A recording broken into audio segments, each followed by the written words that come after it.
Now, The Hunt Palmer Show. Yes! I feel like I've been waiting for this my entire life. You're listening to The Hunt Palmer Show on 104.5 ESPN Baton Rouge. Jolly good fun. Jolly good. Locking down the middle of the day. America's favorite daytime fun show. Live from the Mercedes-Benz of Baton Rouge studio. This is Hunt Palmer.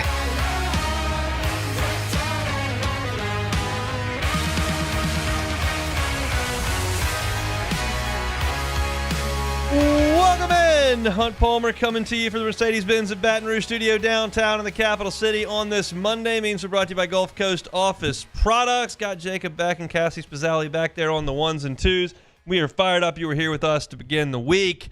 I'm fired up to be back. Appreciate everybody for filling in last week. I candidly only popped in for 15 minutes. I know Musso did a little bit of work here. I know Taylor did a little bit of work here. Appreciate everybody for picking up the slack as we headed to the coast for the week as a family. Tons of fun, but thrilled to be back and doing so on a day where, this is a busy day, and it's one where it's almost hard to get to everything.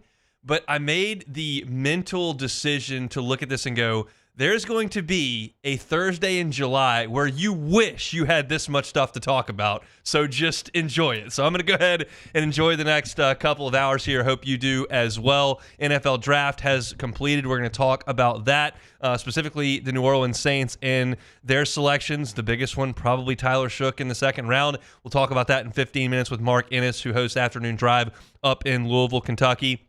LSU added a defensive lineman in the transfer portal. Derek Carr is preaching about shoulder injuries, apparently. And we got to get to my thoughts on the rest of the Saints draft, some SEC baseball, and, of course, LSU takes 2 of 3 from the Vols in a big-time weekend at the Box. That's where we're going to start with our Genesis opening drive. It's time for Hunt's Opening Drive, presented by Genesis of Baton Rouge. Man, what a weekend for LSU baseball. Just a wild one, and just kind of an encapsulation of what can go on over the course of 3 days. You had 2 very high-level baseball teams, some very high-level pitching, elite lineups. You had drama. You had extracurriculars in the stands. You had weather delays. You had walk-off homers, walk-off 10-run rules. It had everything in what is really and honestly becoming one of the biggest rivalries in college baseball, and I don't think it's going anywhere. I don't know that there's a lot of hatred between the Tennessee fans and the LSU fans the way that you would have in a football rivalry that's developed over decades. But with the way that this rivalry has gone and the stakes that they played for in a super regional in Knoxville, in Omaha a couple times, in an SEC championship game, and you've got the back-to-back national champions that are on the field, everyone knows the stakes are a little bit elevated, and you sensed that on the field with the chippiness. You sense that in the stands with all that went into that, and you sense that in the play. And yes, Tennessee absolutely dictated the terms of the action for 2 games. They dictated the terms of the action for 2 games. And LSU found a way, with a lot of help, in the first game, and then dominated the game on Sunday. And that's all that matters. Because in February and March, I am looking at how you win. What does it look like? Are you throwing strikes? Are you making the plays? Are you executing offensively what you're trying to get done? I don't care if it's 16-3 or 9-3. I want to see what it looks like. At this point of the year, I just want to see whether you won or lost. Because this is all about resume building. And we're going to talk resume later in the week, but this was a big weekend for LSU. It started back on Friday, and you had the long delay. And then you put 2 left-handers on the mound that were absolutely sensational. Liam Doyle baffled LSU for 6 2/3. He only gave up 1 hit. And Cade Anderson was almost as good. Doyle was better, but Cade Anderson was almost as good. And Tennessee goes ahead in the 6th. And they nudged the lead in the 8th, and they nudged the lead again in the 9th. The key in all that was that you saw Jay Johnson go to Zach Cowan when he needed to get a couple of outs in the 8th, and Cowan got them. And you don't use Cowan and Evans very often when you're losing. And he decided to do it.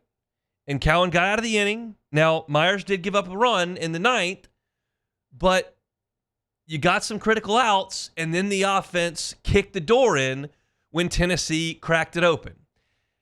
Here's a news flash. College players make a lot of errors. If you put the ball in play, there's a chance something good can happen. And Dean Curley is a mental basket case over there at third base right now. He's made 5 errors in the last 2 weeks. He DH'd on Sunday. And you hit him 2 baseballs, and he couldn't make either play.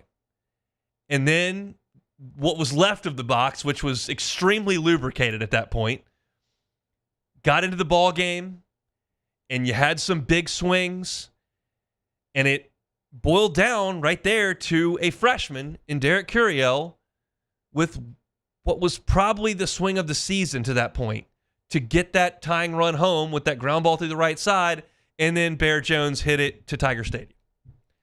And LSU was outplayed for the majority of the game on Friday, but the offense showed up when it needed to. I've got concerns about some of the at-bats against Doyle, against a really good Saturday starter in Marcus Phillips, and some of the numbers against LSU Aces. But what you cannot take away from this team, not necessarily just line up this team, is that you have now won a game that Liam Doyle started. You have won a game that Kyson Witherspoon started. You have won a game that Jared Spencer at Texas started. You have won a game that Pico Khan from Mississippi State started. You are beating Aces one way or another. They're not bashing these guys all over the place.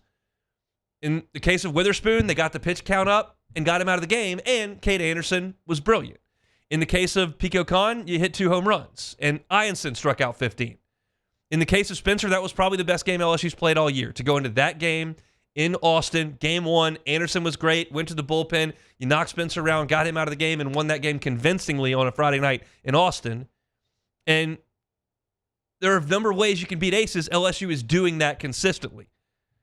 Now, Saturday, Tennessee dominated LSU, I thought. I was in the box, in the press box, and yeah, it was a 6-run, not 8th that was the difference in the score of 9-3. But you look at LSU got out hit 10-4. Tennessee left 12 men on base in the game. They were constantly putting guys on, and they just didn't cash in until the very end. And you can credit LSU's pitching for holding on as long as they could before the dam broke. But the fact of the matter is that if you just look, I mean, that's a football game where the time of possession is 42-18, where one team ran a kickoff back, and that's the only offense they have, and the other team's consistently driving down, and their kicker has missed 3 field goals. Like, the terms were dictated by Tennessee in that game, and they very much deserved to win it. My one critique in that game that I saw, I need Jared Jones, a junior at first base, to not play that hot shot ground ball off to the side and olay it when it gets into right field for those 2 runs to come around. You were still within striking distance at that point, and the ball was hit pretty hard, and it was scored a hit, and I don't really care about that. But Jones has got to get down on all fours at 6'4", 250, and take that one off the chest. I mean, it's easy for the overweight guy who hadn't played a game of baseball or done anything physical in decades to say, hey, man, get in front of the 100-mile-an-hour ground ball. I understand the irony that comes with that. But I'm here to analyze the game. I'm looking at Jared Jones needs to get in front of the baseball instead of trying to pick it off to the side. Jay Johnson said the same thing in the postgame. That, I think, is my one complaint there, but I don't know that LSU climbs back into that one anyway. Phillips was incredible. He was throwing 100 miles an hour, wasn't walking anybody, and he did finish with 4 walks. A couple were late, but he just looked really, really good. But what Jay Johnson did, and this is going to be a talking point the rest of the season, something I wrote about over on Around the Horn at LouisianaSports.net. After Ianson came out with 2 outs in the 6th inning, he went to Schmidt, went to Rizzi, went to Primo, went to Shores, went to Williams, went to Fontenot. Never put Evans or Cowan into the game because there's another game to play. And you just can't risk those guys going out there and not having them for the next day and it compromising you in 2 games. One, you lose because you're already behind, and the next you lose because you don't have them. That's going to be the dilemma for Jay Johnson in every game moving forward because you have to know when to deploy those guys. They're weapons for this team, and you've got to use them in wins, and LSU is using them in wins. I pulled this stat for Around the Horn today. LSU is 15-1 when Zach Cowan pitches. They're 11-2 when Kason Evans pitches. There's 3 losses there. They lost the games that Auburn played because they never led at Auburn. And then they lost a game in the Texas series in Game 3, and Evans came in. They were down 5-0. So you got to know when to deploy those guys. They'll get it done. When those guys come in with a lead, LSU's undefeated. You couldn't go to those guys down because you got to have them for the next day. And they had them for the next day. And finally, the LSU bats broke through. And on Sunday, it was an onslaught from really the start. Curiel hits the big home run that kind of seized momentum back for LSU. Tennessee had it from Game 2, and they scored 2 in the first inning of Game 3. Curiel hits the homer. You get the 4 spot in the second, and then you're off and running. And I'll say this. LSU's offense, entering Sunday for really a month, had not been good enough on the whole. And some of that is LSU needs to swing the bat better. Stephen Milam was hitting 200 in league play. Jared Jones had 1 home run in league play. You've got to be better than that. Yes, 100%. That's where you lead with the offense. There's another element to this. Some of these SEC pitchers are freaking good. They're really, really, really good. And you've got to find a way to either drive their pitch count and get them out of there or make them work and get a big hit. It's hard to do. I'm not 100% comfortable with the entirety of the body of the work, but I understand how difficult it is to hit some of the guys they're facing, to hit Kyson Witherspoon, to hit Marcus Phillips, to hit Liam Doyle. I mean, these guys are throwing 98 to 100. They have good command. They have plus secondary stuff. I'm not asking for you to score 7 or 8 in those games, but LSU didn't have a hit in the first 5 innings of either of those games, Friday and Saturday. But the offense finally broke through, and I think when you see run-of-the-mill pitching, average pitching, which you're going to see in a regional, which you'll probably see some in the super, I think LSU's offense is probably better than the numbers that they've put up. But then if you get to Omaha and you see Doyle again, you see some of these elite-level arms, like you're going to have to hit those guys eventually. But the bottom line is you won 2 of 3. You beat one of the best teams in the country. That was one thing missing from LSU's resume. Yes, it's great if you swept Oklahoma. Yeah, it's great. You swept Mississippi State. Awesome. Missouri came to town. You got lucky there. They're terrible. But you'd gone to Austin and only won 1. Auburn's got a top 5 RPI. You got swept. So you don't play Georgia this year. So that's not an opportunity to get that done. Like, you hadn't taken down one of the heavyweights in the league. Arkansas is to come. Their RPI is excellent, even though they lost 3 series in a row. But Tennessee's a great team. And you have that now on your resume that you've beaten a great team. Thought it was a gritty, gutty effort from LSU. You can't leave out the fact that Tennessee's third baseman made 2 errors on Friday that ultimately helped cost them the game. But LSU kicked that door in when they had one open, and then on Sunday, they were much the better team. Huge, huge weekend for LSU. You're in great, great position with 3 weeks to go in the regular season. And this is the biggest game of the year was on Sunday, and I think LSU may have played their best game of the year in that game. It's either that one or the first game in Austin. Phenomenal, phenomenal stuff from LSU over the weekend. We'll talk more about it as we move forward in the show today. Our Monday show is brought to you by Gulf Coast Office Products. All your printing, scanning, copying needs. Gulf Coast Office Products. Find them online at gcopnet.com. All right, the Saints took 2 players from Louisville over the weekend in the draft. One, Quincy Riley, a cornerback. The other might be their quarterback of the future in Tyler Shook. One guy that's watched Tyler Shook over the last few seasons up in the Bluegrass State is Mark Ennis. He hosts Afternoon Drive up in Louisville. We'll talk to him coming up next. The Hunt Palmer Show.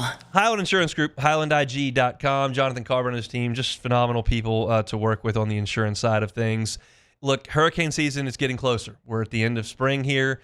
It's 95 degrees. Summer's around the corner. We know what comes. Make sure your property insurance is in the right spot right now. If you don't know what your hurricane, wind, and hail deductible is, you need to know that. If you don't know what your building valuations are and what your limits are on that policy, you don't know what a co-insurance penalty might be, Jonathan Carver and his team at the Highland Insurance Group can make sure your insurance is placed properly. Maybe you're a business that's got multiple locations. Can you spread that risk out? Maybe you're closer to the coast than right here in Baton Rouge. Do you have the proper carrier? Jonathan Carver and his team at the Highland Insurance Group can help you with that. Give them a call or go online to HighlandIG.com. They're right here in Baton Rouge. They can help you statewide. It's the Highland Insurance Group online at HighlandIG.com. Bayou Ford is taking 15 to 20% off all new 2024 models in stock. 15 to 20% off all new 2024 Ford models on our lot. Plus the complimentary 7-year powertrain warranty that comes with all new Bayou Automotive vehicles. If you need sales or service, the crew at Bayou Automotive is going to do right by you. Bayou Chrysler Dodge Jeep Ram has the 2025 Jeep Compass Sport for only $23,995. $23,995 or 2025 Jeep Compass with a complimentary 7-year powertrain warranty that comes with all new Bayou Automotive vehicles. If you need sales or service, the crew at Bayou Automotive is going to do right by you.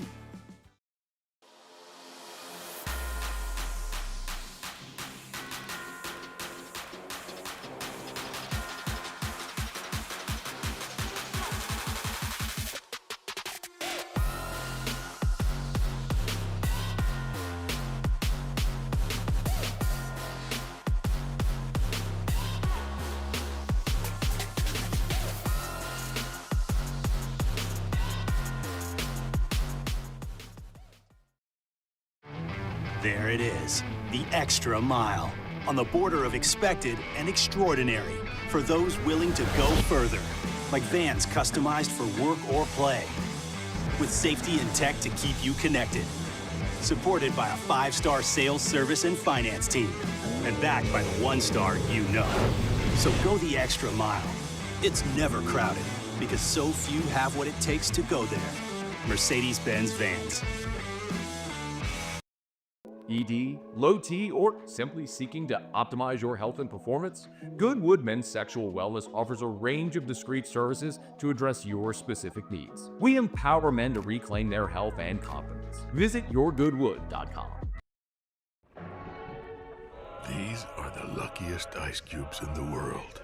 They could have been a thankless bed for an all-you-can-eat salad bar, but instead, they've been called upon to cradle and cool a crisp, refreshing Dos Equis. Looks like the lucky just got luckier.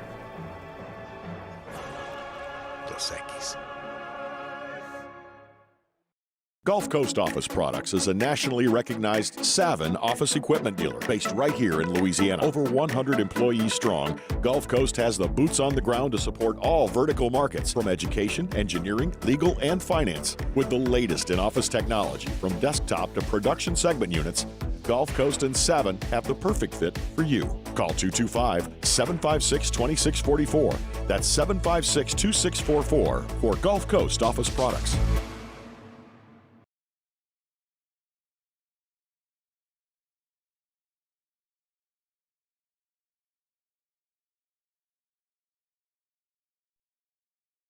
You're listening to The Hunt Palmer Show, brought to you by Gulf Coast Office Products.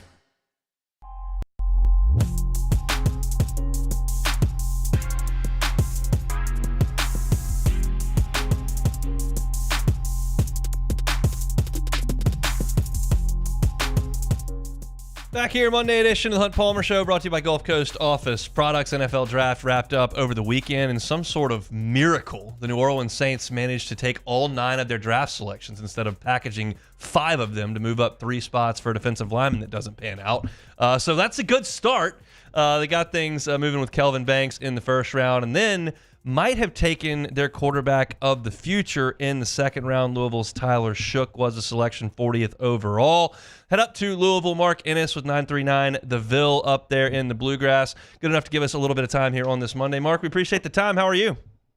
I'm doing great. I appreciate you having me on here. It is our pleasure. Let's talk about Tyler Shook. I know he wasn't in Louisville for a long time, but he was there for a productive time. So he comes over in the transfer portal. Was it immediately known that he was going to be the starting quarterback? Yeah, he was identified like that was the guy that Jeff wanted. And I would say that he equally wanted to come to Louisville to play for Jeff for the last year that he had. And I'll say, I've done this for a while. One of the few times I've ever had a transfer that announced he was coming to Louisville, and people at Texas Tech or like the school where he was leaving, like reached out and were like, "You're going to love this kid," like proactively. Very liked where he was. They were sad to see him go, but it was very intentional what he hoped to get done here in Louisville. Wanted to kind of be the finishing school for him. He had one more year. He wanted to show he could stay healthy. He wanted to lead an offense that's very much has a reputation as getting guys ready for the pros, and I think it worked out for him really well. Tell us about his game. Obviously, injuries are one thing that off the field, but on the field, what did it look like? Yeah, he's a very level-headed guy. He is a very accurate thrower. And this is not super exciting, but I will say in terms of keeping a team and an offense like on the field, all of the little things, the checkdowns, the right decision, not taking a sack, throwing it away, the dump down, the fourth option is the only guy that's open. It's on the money every time. But don't let anybody fool you. Also, Will rip it. Like, he really does have a strong arm, decisive decision maker, and doesn't really lock on to anybody. He really would work across the field all year, and he had receivers and tight ends to work with, and was a very, very good decision maker. I think he ended up being even better than everyone was really hoping for. Look at a quarterback 6'5", 225. There aren't a lot of those that are really good athletes. I mean, Josh Allen comes to mind. He's a freak of nature in the NFL. Yeah. But I heard a number of commentators and analysts talk about Shook's athleticism. What did you see?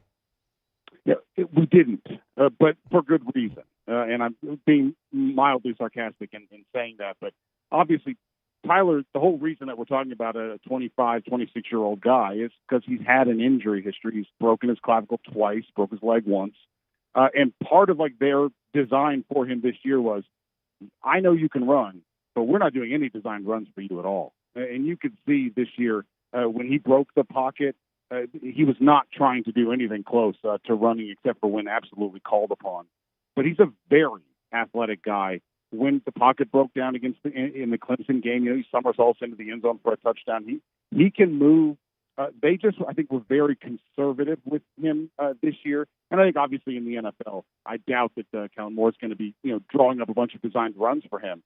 But in terms of escaping pressure, but keeping good form and being able to throw on the run, that sort of thing, a very athletic guy. Talking with Mark Ennis, host Afternoon Drive up in Louisville. Saints added a couple of Louisville Cardinals to their roster over the weekend, Tyler Shook being the one we're talking about right now. How quickly for you, watching him on the field, did you look at him and go, okay, that's an NFL quarterback? I would say very, very early on. They played Georgia Tech in the third game of the season. And that game, he really played extremely, extremely well.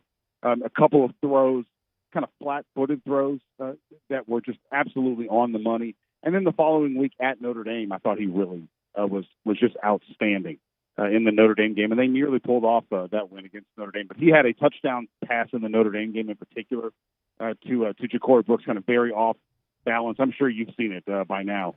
But he started to make those kinds of throws relatively routinely from then forward. And that's when you started to realize, man, they really got something here for sure.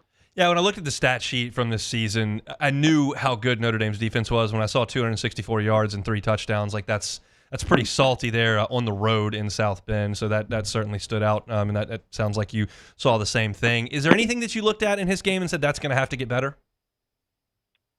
There isn't. I would not say that there's an absolutely glaring weakness. I think what you're worried about with him is just the injury history and him playing conservatively because of it. And again, it's to be clear, these are not lingering issues. He's had terrible luck. Your collarbone twice and your leg. But he came in January. He absolutely had command of the offense by the end of spring. And there was never hesitation that he was going to be the guy head and shoulders above everybody else. And then was fantastic this year. He was excellent this year. I think just confidence, consistency, that sort of thing, he's going to be just fine. And I think, look, you don't draft a guy his age, I think, to sort of bring him along slow. I think you got to be thinking, hey, if we need to call him this guy right away, I think he'll be ready to go. It's curious to see what the Saints will do at the quarterback spot. Of course, Derek Carr is a huge question mark at this point. That's a whole different story. One more here for you, Mark. We appreciate a little bit of time here on this Monday. Quincy Riley, fourth-rounder cornerback out of Louisville as well. What can you tell us about him? He is I think you guys will love him. He is just a very aggressive chance taker. I know a lot of New Orleans, Lattimore fans there. Like this, he will go for the ball. He will get you the ball back.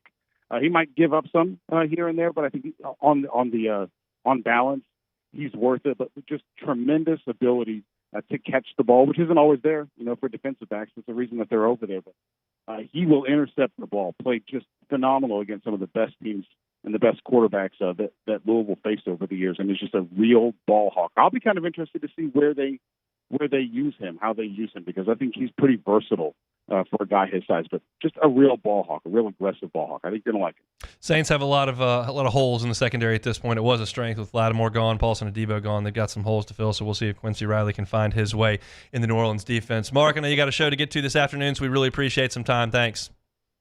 Anytime.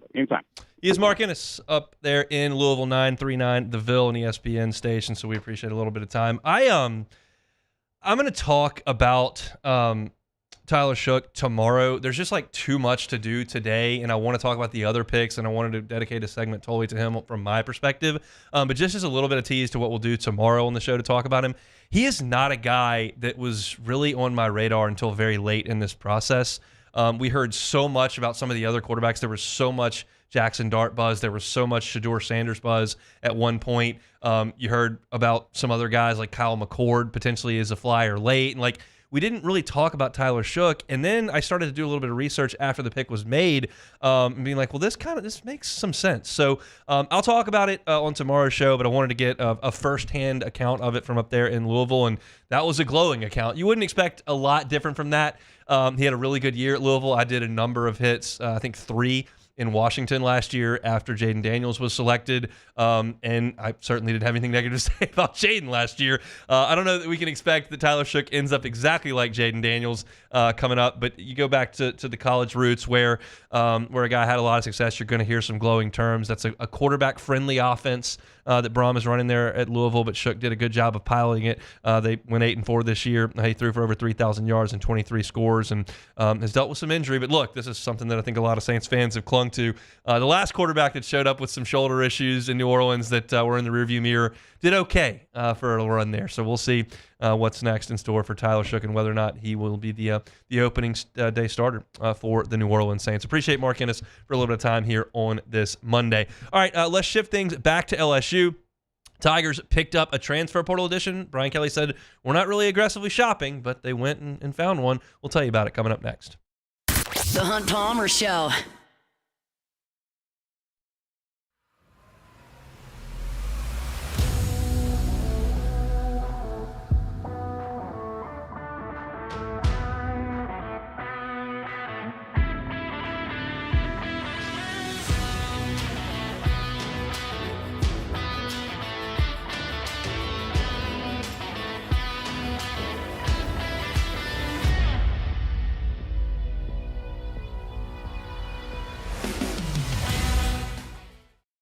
Man, age is just a number.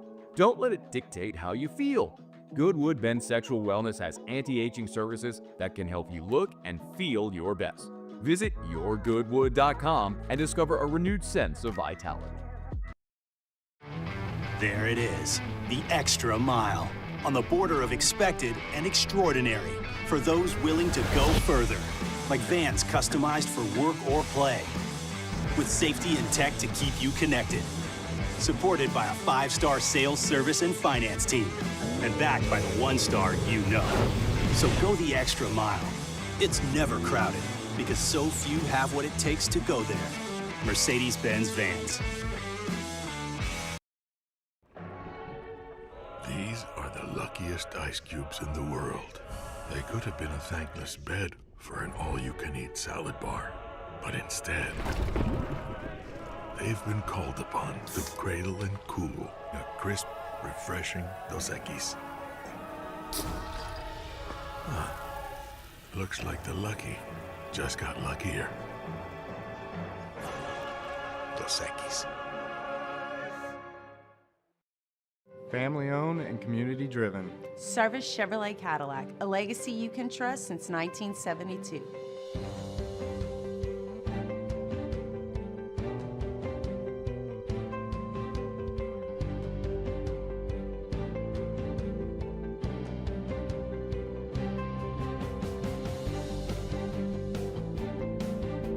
Service Chevrolet Cadillac, our family serving your family. For over 50 years.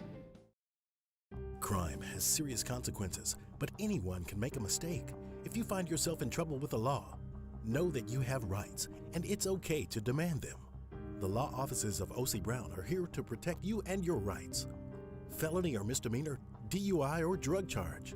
No matter what crime you're accused of, you still have rights. Let the law offices of O.C. Brown uphold them. Call 225-343-1111. Your law firm for a lifetime. At Auctioner, we know healing is a team sport. That's why we've partnered with world-renowned orthopedic surgeon Dr. James Andrews to create the Auctioner Andrews Orthopedics and Sports Medicine Institute. Whether you're a professional athlete or a weekend warrior, our team of specialists are dedicated to getting you back in the game. So whatever your reasons are for reaching your personal best, we've only got one: you. Auctioner Andrews Institute. Long live you. Gulf Coast Office Products is a nationally recognized Savin office equipment dealer based right here in Louisiana. Over 100 employees strong, Gulf Coast has the boots on the ground to support all vertical markets from education, engineering, legal, and finance. With the latest in office technology from desktop to production segment units, Gulf Coast and Savin have the perfect fit for you. Call 225-756-2644. That's 756-2644 for Gulf Coast Office Products.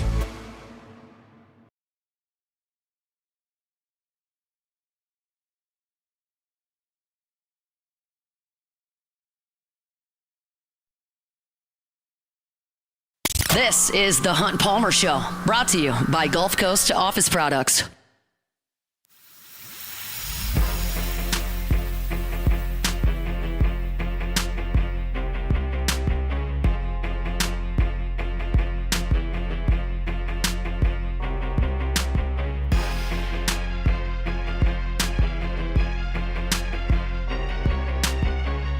Monday shows brought to you by Gulf Coast Office Products. All your printing, scanning, copying needs. Contact our guy Trey Beal and the folks at Gulf Coast Office Products. Wherever you are in the state of Louisiana, they can help you out. And no matter what it is that you do, whatever vertical market that you're in, they've got clients that do the same thing, and they understand your needs. When I get Trey talking about equipment in the office, printers, scanners, copiers, and whatnot, he's talking about things I didn't even know existed. Now, I'm not in charge of stocking that stuff over here, guarantee, so that's a good thing.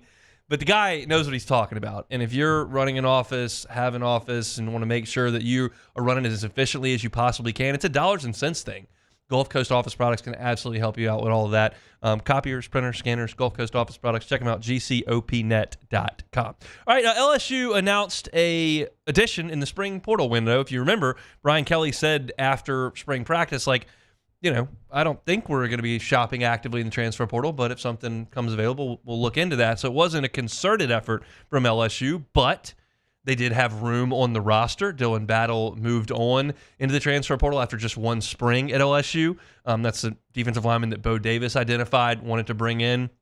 They did. Bo Davis left right before spring practice. Battle goes through one spring. He's moving on. But you had a spot, and they decided to take a player, and Bernard Gooden is that player. Defensive lineman, a native of Montgomery, Alabama, was at South Florida for the last 2 seasons initially, played at Wake Forest for a couple of years.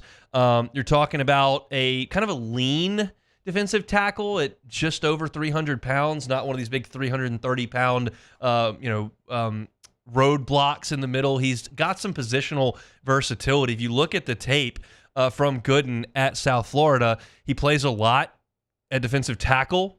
He plays sometimes out on the edge at defensive end in some situations where they're getting after the passer a little bit. So he was statistically very strong as a junior last year. He played in 13 games, had 11 starts, 35 tackles, and here's the number that really stands out: 10 tackles for loss at South Florida with a sack and a half. Kyle Williams actively wants his defensive tackles to get up the field. There are coaches defensively that want their defensive tackles to hold the point of attack, to make sure that they're not given any ground, and to let those linebackers behind them go play. And Kyle Williams, I'm certain, understands, and I'm not trying to show you that I know more about defensive tackle play than Kyle Williams. Sometimes I talk and I'm like, does that sound wrong? What I'm telling you is Kyle Williams understands that that's an important part of defensive tackle, but I know for a fact Kyle Williams wants his defensive tackles getting vertical and getting into the backfield and making plays. He doesn't want them to be a passive part of the defense. He wants them to be an aggressive and playmaking part of the defense. And I think That's the potential that you add in Gooden. Like, you don't ever know if things are going to translate. LSU has taken 2 FCS corners in the last 4 years. One could really play, one was overmatched. LSU has taken corners from the Big 12 and the ACC. The one from the Big 12 could really play, the one from the ACC could not. LSU has taken offensive linemen from different levels. And you look at Miles Frazier coming over from FIU. He can handle himself. You've seen linemen come in that can't. So I don't know how much this translates from USF to LSU. Not certain on that. But it's worth a look because really you're adding him as a depth piece. LSU's pretty good from a bodies perspective at defensive tackle. Jacobian Guillory's coming back for his 6th year. He is a placeholder. He is a guy that sets the point of attack. He is a guy that absorbs space. Ahmad Bro is more of a guy that is smaller and can be quicker and maybe make some plays in the backfield as he matures in his 2nd year. Dominic McKinley, ideally, in terms of his ceiling, can do both. He's 6'5", he's 305 pounds, up to 310 pounds, and he can set the point of attack. He can also get up the field. Sydir Mitchell is just a load. He's another one that's like Jacobian Guillory. And that's 4 guys right there that you feel like can play, and then you add Sean Washington to the mix as well, and then you've got 3 freshmen in Zion Williams, Brandon Brown, and Walter Mathis, and you add Gooden in. So altogether, that group that you expect to field on August 1st, Guillory, Bro, McKinley, Mitchell, Washington, that's 5 that return, 3 freshmen, Williams, Brown, and Mathis, and then you add Gooden. That's 9 guys basically at defensive tackle. You can shuffle them around. Gio Paez could play both. Gooden can probably play both. I'm not trying to pigeonhole these guys to, hey, you can only line up at tackle. But as for guys that can play tackle, that's 9. That's enough. So do you have the right mix? Do you have enough variation in skill set to be an effective defensive front? I think the answer is yes. I pretty much know what Jacobian Guillory is. Jacobian Guillory is big, physical, strong, hard to move. That's not going to change. I thought he had a great fall last year before the Achilles injury. How well he looks moving on from an Achilles injury at 330 pounds, that remains to be seen. But if he's healthy, I know what he is. I feel like you've got a pretty good chance that either Bro or McKinley is an above-average SEC player. It's possible both are. It's possible neither is. But I feel like you've got a pretty good chance that one of those guys can really play. And then there was a lot of buzz about Sydir Mitchell in the spring. That's all spring practice stuff. And as y'all have heard me talk a million times about, this is optimism season, baby. Everybody looks good in the spring. Everybody's in great shape in the summer. Everybody's doing the best they've ever done in the fall. And then you go out there and the first time you lose, you got to fire everybody. But this is optimism season. And there's a lot of buzz about Sydir Mitchell. So he's a big physical dude.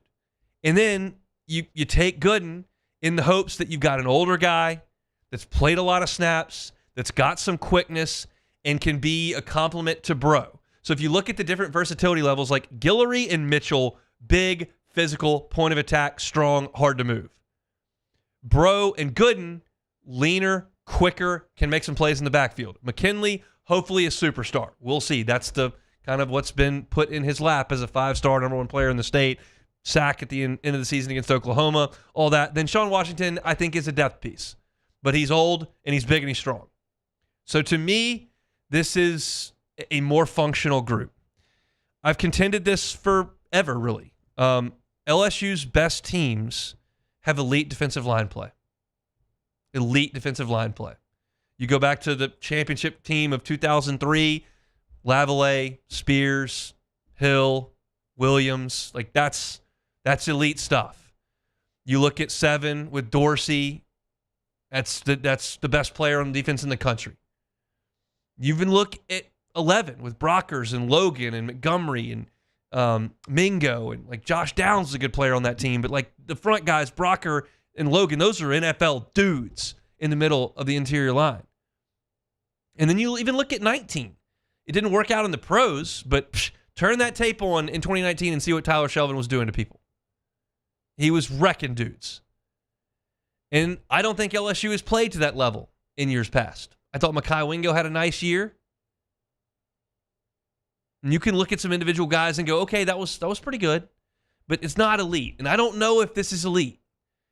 there's some ceiling there with the younger guys, and if one of the or two of those guys kind of pops, then maybe you've got it. But you've got to work towards that. And I'm never, ever, ever going to fault the program for taking on a big guy that can move. And I know for sure that when you look at Bernard Gooden, he's big and he can move. The tape abundantly shows that.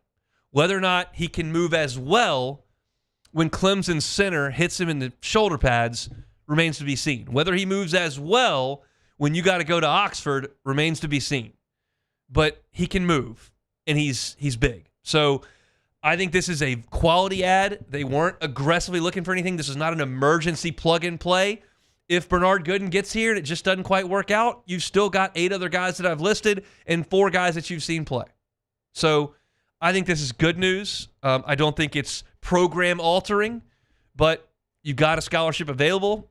Beats dressing out a walk-on and giving him some cash, as great a story as that could be. Bring somebody in that might be able to help. And I think there's a chance Bernard Gooden could. I'm not here to be the guy who breaks down a ton of tape and gives you a projected stat line for every. Y'all know my role here. But I can speak to the functionality of a roster and what history tells us about LSU's program. And they've got to continue to work on that defensive line. Kyle Williams has got his chance to get his hands on this. He obviously vouched for this guy. I understand why, because the stat line that I see from USF mirrors what he wants his guys to be at LSU. So we'll see if that works out. Bernard Gooden joins the mix at LSU on the defensive line. All right, if you're looking for LSU football content, you can always find it at Hunt on LSU. Search wherever you find your podcast. Certainly search on YouTube. You subscribe to that channel. We certainly appreciate it. It makes life easy. It's all football all year round. If you're looking for LSU football right here in the end of April, when there's not a lot of LSU football, you can find it daily over there at Hunt on LSU. We got to close out the hour. Derek Carr was saying a sermon. It just didn't sound like a sermon. We'll talk about that when we come back. The Hunt Palmer Show. Bayou Chrysler Dodge Jeep Ram has the 2025 Jeep Compass Sport for only $23,995. $23,995 or 2025 Jeep Compass with a complimentary 7-year powertrain warranty that comes with all new Bayou Automotive vehicles. If you need sales or service, the crew at Bayou Automotive is going to do right by you. At Atmos Energy, our Smart Choice solutions help customers save energy and emissions with rebates up to $500 off high-efficiency natural gas appliances, smart thermostats, and weatherization upgrades. Together, we're fueling our energy future.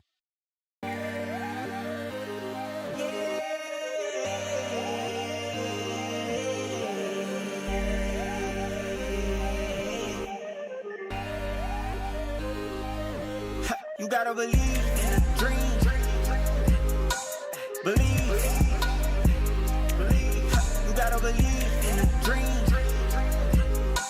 Believe. You gotta believe. My whole team on wild.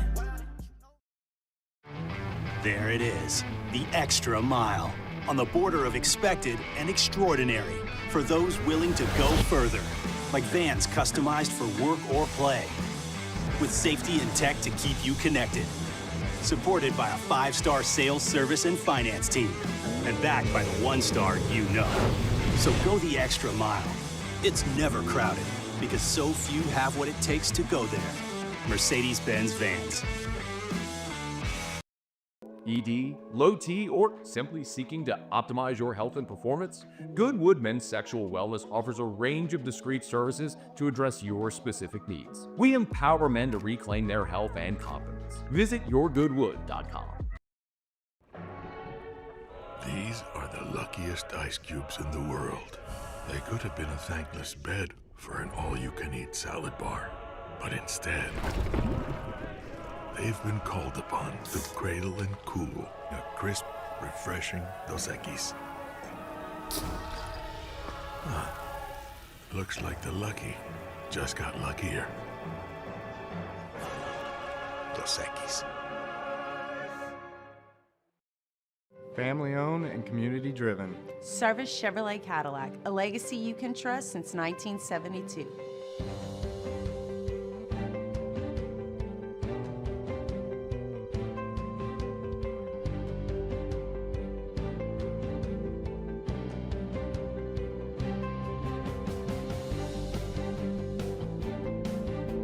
Service Chevrolet Cadillac, our family serving your family. for over 50 years. Crime has serious consequences, but anyone can make a mistake. If you find yourself in trouble with the law, know that you have rights, and it's okay to demand them. The law offices of O.C. Brown are here to protect you and your rights. Felony or misdemeanor, DUI or drug charge. No matter what crime you're accused of, you still have rights. Let the law offices of O.C. Brown uphold them. Call 225-343-1111. Your law firm for a lifetime. At Auctioner, we know healing is a team sport. That's why we've partnered with world-renowned orthopedic surgeon Dr. James Andrews to create the Auctioner Andrews Orthopedics and Sports Medicine Institute. Whether you're a professional athlete or a weekend warrior, our team of specialists are dedicated to getting you back in the game. So whatever your reasons are for reaching your personal best, we've only got one: you. Auctioner Andrews Institute. Long live you.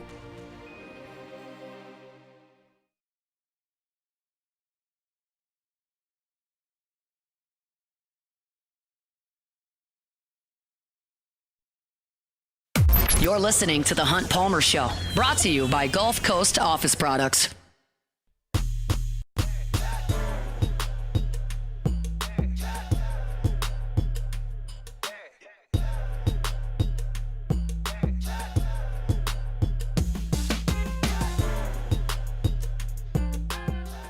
Monday show is brought to you by Gulf Coast Office Products. Wrapping up hour number one here. It's been a fast-moving hour number one. I knew that it would be, and it's probably going to be a very fast-moving hour number two as well. Still got some LSU Tennessee baseball that I want to discuss. Still want to talk about the other Saints draft picks besides the quarterback that the Saints took in the second round.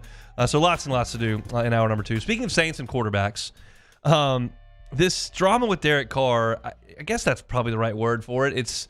It's going on outside the field of play, and it's involving a lot of different characters, whether it's Mickey Loomis or Kellen Moore or Diana Rossini or Derek Carr himself or whatever the case may be. There's just a lot of stuff being said in the national spotlight as the Saints get prepared to play another season and don't certainly know, at least on the outside, who their quarterback is going to be. And Derek Carr spoke, I believe over the weekend, as best I can tell, at a church in Las Vegas called The Church. Derek Carr is very much a man of faith. Spends a lot of time with faith-based organizations and was speaking to this one over the weekend and decided to kind of talk a little bit about his time in the spotlight here and what's going on in his NFL offseason while delivering a message. This is what it sounded like. It's a little bit longer than we usually play, but we'll play the whole thing. Yes, I have to say this. I hate that I have to say this, but I have to say this. Yes, I have a shoulder injury, despite what ESPN says, and what some lady on a podcast might think. Okay, I have an MRI report to prove it. The team knows about it. We've been in constant communication. There's nothing wrong. We're figuring it out, and we're going to go forward with that. Is that okay? And I've been dealing with this, and I've been dealing with people lying about me. I've been dealing with them saying this and that, and I'm like, Lord, why do I have to continue to deal with this nonsense? Like, what is going on? And I say that to preface with, you never know what someone's really going through. And so why do we continually try to attack people? And I would say attack people that are trying to do things maybe the right way. Why do we continually try? Why do we always have to have an opinion? Why do we always, Twitter and Instagram has ruined things for some people. Because now all these people think that they have voices that have to be heard. And so some people's voices don't need to be heard right now. I just got to be honest with you. Because not one of our opinions in here matters. Did you know that? The only opinion that matters is that text right there. It is the Word of God. And everything must bow at that. And so okay, so this is it's an interesting thing to me because, like, should we be talking about what Derek Carr says in a worship service? Maybe not. Like, I get that. But I also see the other side of it, so it's like everything that professional athletes do is in the spotlight.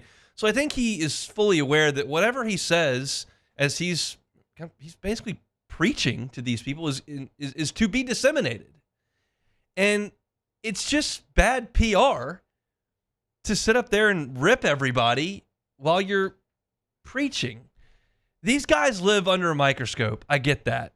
But there's not a lot of transparency on the outside. And that's going to generate intrigue and people digging for it. And Derek Carr, just at every turn, seems to say the wrong thing at this point, seems to do the wrong thing. I have given him the benefit of the doubt for a couple of years now, and I stopped doing that a couple of weeks ago when the report came out and everybody started kind of giving it a green light from around the league. And it just feels like he's not handling the situation well at all. And because of that, and because of the new group that has come in, and because of a new draft pick, like, there's just too much that's too toxic right now for the Derek Carr Saints relationship to continue. And it just felt weird to me personally for him to kind of vent about that in some sort of worship service. It just didn't seem like the time and the place. And speaking of like Twitter and Instagram, and certainly I am under no guise that like he has to do anything. He doesn't have to do anything. But you can clear the air pretty quick with said Twitter, said Instagram. Like, it's easy for Diana Rossini to come on and be like, well, he doesn't really have a shoulder injury. And Derek Carr to just come right on out with Twitter or Instagram or a press conference or press release, whatever he wants to say, and be like, yep, I'm hurt. Here's the deal. And lay out when he got hurt. Like, you can clear that up and just call her a liar immediately if you want to. That option's available. He hasn't done that. He did it behind closed doors in a worship service. But, like, he's not squelching on the outside. And it's just the only word as this stuff continues to happen, there's actually basically one word. It's just toxic. The whole thing is toxic. And there are going to be people on the Saints beat that cover it a little bit more passionately than I do. I'm just kind of sitting back here on the 16th row going, really? That's kind of odd. Huh? What'd you say? She said, it just, I can't think of another organization that's quite in this position right now. And it just feels like everybody needs to turn the page. It just feels like everybody needs to turn the page. Now, that can be easier said than done. There are obviously massive financial ramifications to that. There could be an injury that is a massive hurdle in that way. And then you've got to deal with whatever could potentially come in return if somebody else wants to come to you and get him. So it's not as easy as just like, all right, it's over, just deal with it. Like, you've got to deal with some circumstances. But I just feel like Derek Carr's PR is not great. And the delivery, quite frankly, to that, especially if you have the video where he starts bashing Diana Rossini, some person on the internet, and some people's opinions don't need to be heard. And it's like, well, it's an NFL podcast, and yeah, it is what it is. It's not like she's just some fan on the internet that's going nuts. She's not. She's a very, very well-respected and credentialed member of the media whose job it is to have conversations. She doesn't just run with everything she hears. This is something that she's clearly vetted, clearly felt good about reporting, and went on the podcast and said it. So it could come out that Derek Carr is absolutely hurt, has done everything right with the Saints, and the Saints understand the situation fully and are moving on accordingly. That could be the case. And if we learn that is the case, which I don't know that we will, but if we ever do, I'll walk the stuff back and be like, yeah, okay. I mean, that all makes sense. But it feels like, in taking all of these dots and connecting them, that like this can't go on, and there's something more to this story. When a quarterback that's making that much money for an NFL team is going to be out for the year, that's not something that usually just lingers for a while. That's something that is done. There's not a lot of misinformation about season-ending injuries. That's not something that just floats off and no one really pays attention to. It's reported, it's done, move on. And that hasn't happened. That leaves the door open. And if that's the case, and there actually isn't a significant injury, and this is about leverage to get out of town in this relationship, then it's just completely petty and, quite frankly, like the opposite of what you should be preaching about. But again, I'm just a guy sitting on the sideline. I don't know all the details of this, so I'm not going to bang on the table, and I'm not going to yell and scream, and I'm not going to speak definitively. I'll just tell you it feels like there's fishy stuff going on, and it certainly feels like the end of the Derek Carr era is upon us. Tyler Shook, second-round pick, that feels like the direction the Saints are going to head. So if you're looking for Saints content, you can always find it. Hunt on Saints on YouTube, Hunt on Saints wherever you find your podcasts.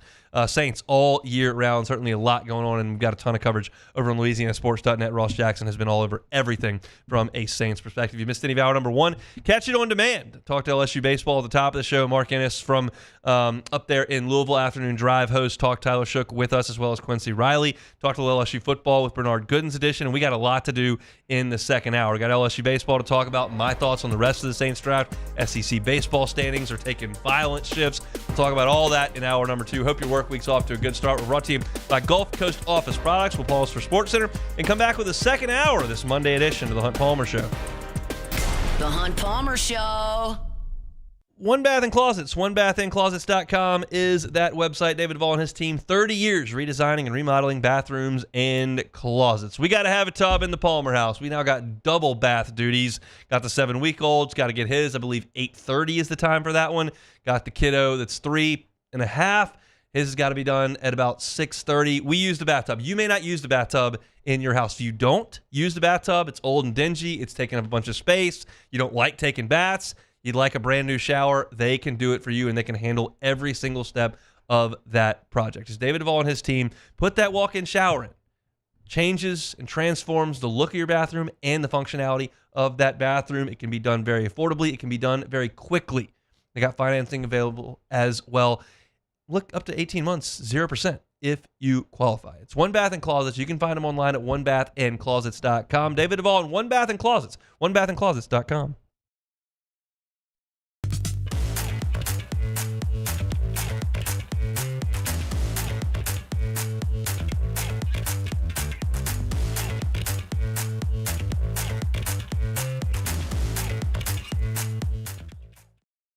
Bayou Ford is taking 15 to 20% off all new 2024 models in stock. 15 to 20% off all new 2024 Ford models on our lot. Plus the complimentary 7-year powertrain warranty that comes with all new Bayou Automotive vehicles. If you need sales or service, the crew at Bayou Automotive is going to do right by you. The Windsor Senior Living Community in Mandeville, Louisiana is a beautiful, vibrant apartment community geared toward seniors. They are nestled right in the heart of Mandeville, where seniors live a more carefree lifestyle in spacious apartments with the peace of mind that comes from having a little extra help. Call the Windsor at 985-624-8040 to schedule a lunch and tour. Come see how the Windsor can be your passport to peace of mind. Man, age is just a number. Don't let it dictate how you feel. Goodwood Men's Sexual Wellness has anti-aging services that can help you look and feel your best. Visit yourgoodwood.com and discover a renewed sense of vitality. Gulf Coast Office Products is a nationally recognized Savin office equipment dealer based right here in Louisiana. Over 100 employees strong, Gulf Coast has the boots on the ground to support all vertical markets from education, engineering, legal, and finance. With the latest in office technology, from desktop to production segment units, Gulf Coast and Savin have the perfect fit for you. Call 225-756-2644. That's 756-2644 for Gulf Coast Office Products. There it is, the extra mile, on the border of expected and extraordinary for those willing to go further, like vans customized for work or play, with safety and tech to keep you connected. Supported by a 5-star sales, service, and finance team, and backed by the 1-star you know. So go the extra mile. It's never crowded, because so few have what it takes to go there. Mercedes-Benz Vans. These are the luckiest ice cubes in the world. They could have been a thankless bed for an all-you-can-eat salad bar. But instead, they've been called upon to cradle and cool a crisp, refreshing Dos Equis. Looks like the lucky just got luckier. Dos Equis. Family owned and community driven. Service Chevrolet Cadillac, a legacy you can trust since 1972.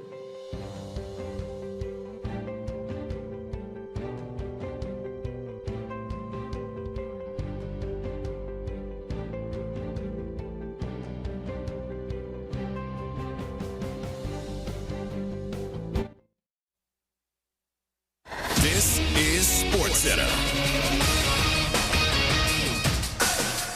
I'm Doug Brown with breaking news. As the team feared, Bucks point guard Damian Lillard has a torn left Achilles tendon, which puts his availability even for next season in doubt.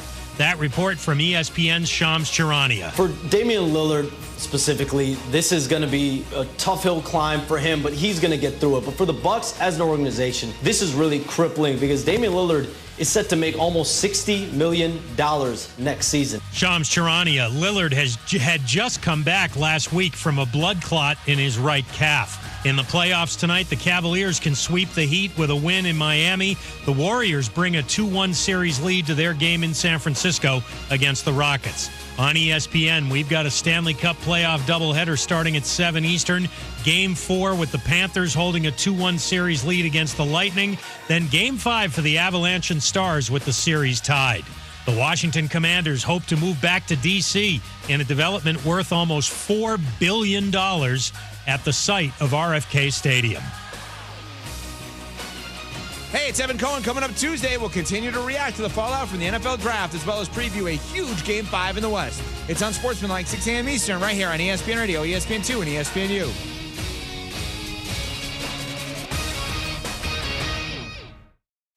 Now, The Hunt Palmer Show. Yes! I feel like I've been waiting for this my entire life. You're listening to The Hunt Palmer Show on 104.5 ESPN Baton Rouge. Jolly good fun. Jolly good. Locking down the middle of the day. America's favorite daytime fun show. Live from the Mercedes-Benz of Baton Rouge studio. This is Hunt Palmer.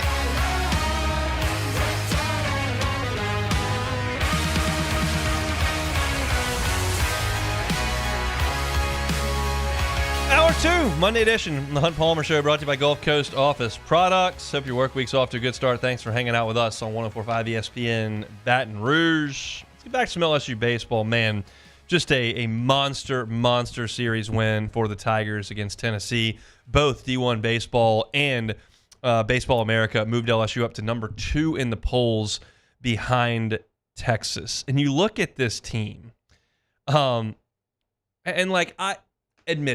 this is a fault of mine, but I do feel like there is a part of me that needs to be aware of what the fan base is feeling at a given point. I'm looking at my Twitter, I'm checking message boards. I certainly know what my friends and family are thinking. And this is one of the few programs that can certainly go from the programs in big trouble, which we all, you saw a lot of that after Game 2, to wow, look at this. I think we're a favorite for Omaha. How many people that were thinking after Saturday's game, where LSU had kind of been dominated early in the game on Friday, but found a way to win with a couple of errors and then got beat pretty badly in the 8th inning on Saturday, and you're, that's going to be 3 years out of Jay Johnson's 4 that you didn't host a regional because this team's done. You look at the offense, they can't hit. Look at the bullpen, it's terrible. You heard that. That was loud and clear. And then after 20 hours, you look up and you've got a team that's 14-7 in the league. That's tied for second. You got an RPI in the top 9. You're ranked second in 2 polls. You're probably going to be the number 2 or 3 national seed in some prognostications this week. And you feel like you've got a couple starters at the front of the rotation that can really pitch, and an offense just broke out, and you won 2 out of 3 against Tennessee. And oh, by the way, you've won 5 of 7 SEC series in the most difficult league in the country. That's how quickly this thing can swing. And there are probably a lot of people that would do this job that wouldn't ever pay attention to anything the fan base says. Just give your opinion and move on. But I think it's kind of my part of my job to kind of understand what people think, what they're feeling, and what I should be talking about in relation to the programs that we cover. And that's how quickly this thing can swing, because around here we have a tendency to treat baseball games like football games. When baseball games, there are 56 of them, and you're going to lose. Here's something just to file away for the LSU baseball fan. Just file it away. There's a week coming in the next month where LSU is going to lose 2 games. Like, they're going to lose another series. They're not going to go to College Station and win 2 or 3, and then come home and play Arkansas and win 2 of 3, and then go on the road to South Carolina and win 2 of 3. I think they're going to lose one of those series. And I promise the sky will not fall because you lost 2 baseball games in a weekend. It's a process. And this team is good. They have to play better. And I'm grateful around here that we've got a ton of passion and that we do great on a championship curve. And I wrote that at LouisianaSports.net, and I'll say it here. Like, the offense was not good enough and has not been good enough for the last month, but you're facing really, really, really good pitching a lot of the time. And there are pieces to the bullpen that I wish would come along. But there are also some other things that you cannot ignore. You cannot ignore winning 5 of 7 SEC series. You cannot ignore the fact that Cade Anderson and Anthony Inc. are throwing the baseball great. You cannot ignore that Kason Evans and Zach Cowan are completely lights out at the back end of the bullpen. You cannot ignore that this lineup statistically is in the top 5 of the SEC in almost everything outside of home runs. And they hit some home runs this weekend. Milam crushed one. Brown crushed one. Jones still hadn't landed.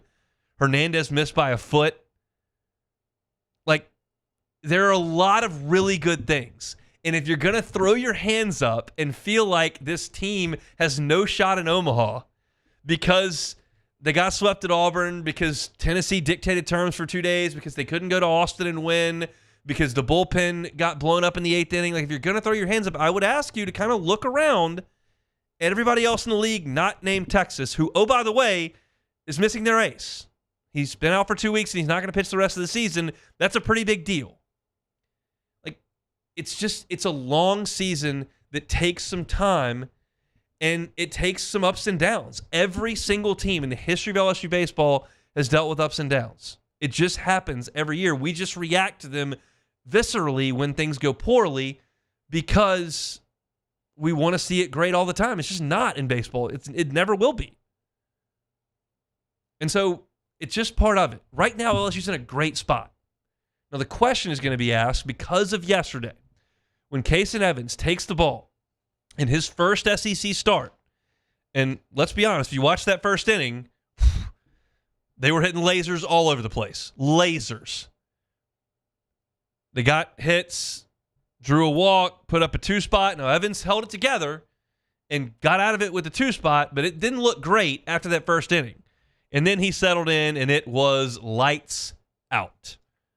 Over that last 5 innings, not a single Tennessee Volunteer reached second base, and he retired 16 of 18. Didn't walk anybody. It was incredible to watch. He was popping the mitt with that 95 to 97 fastball, but his best pitch and what makes him so good is that he can command that changeup, and he can float it just away from the left-hander off. He can land it for a strike, and it makes everything else go. He can spin the breaking ball when he needs to. Fastball's great. Change-up is the key.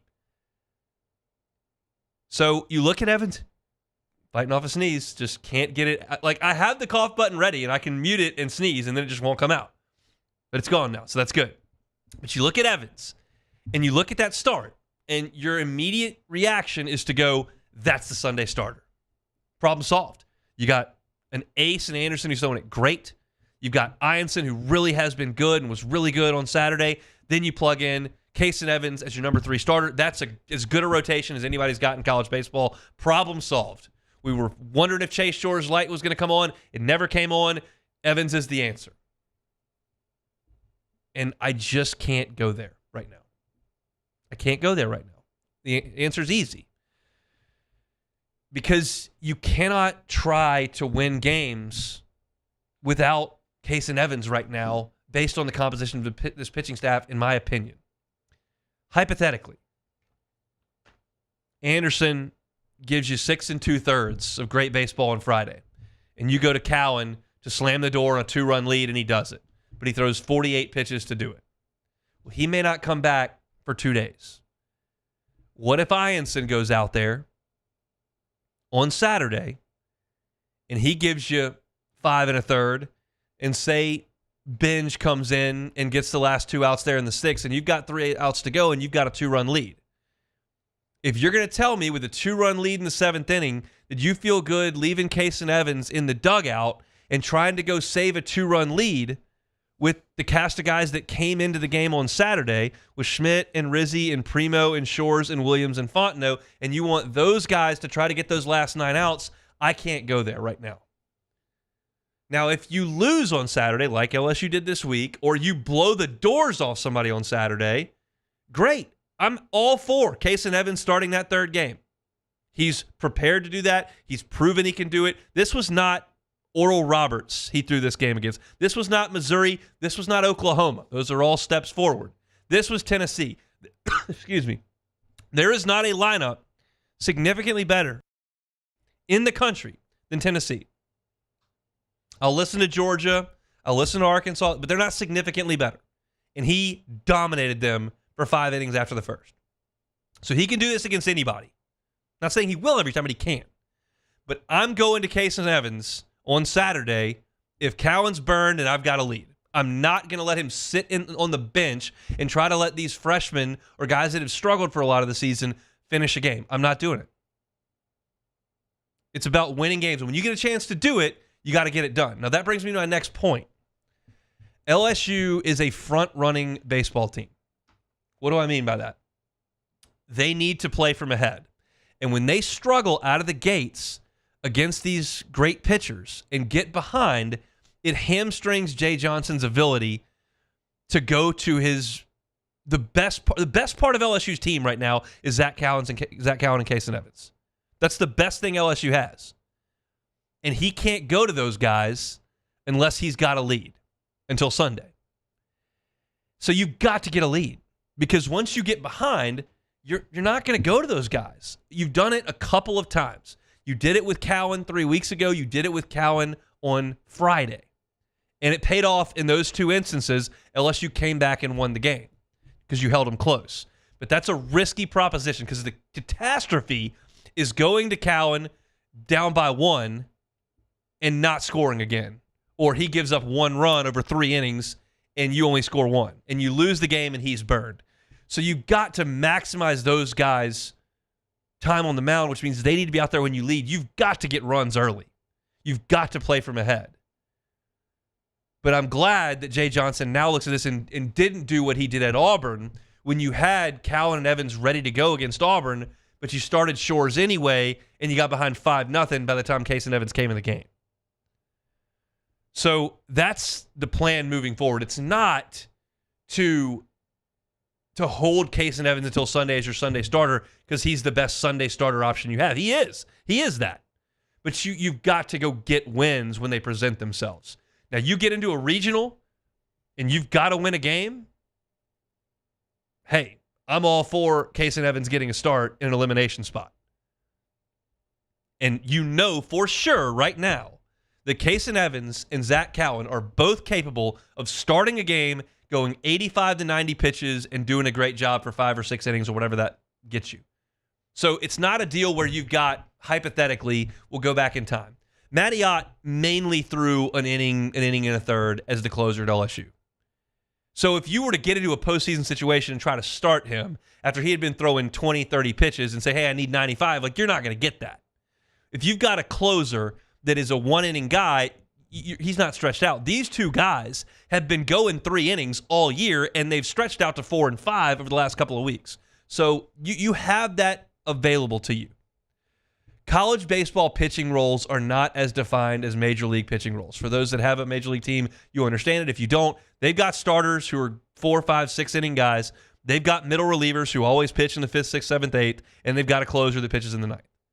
That's not the case in college baseball because you don't have that many good pitchers.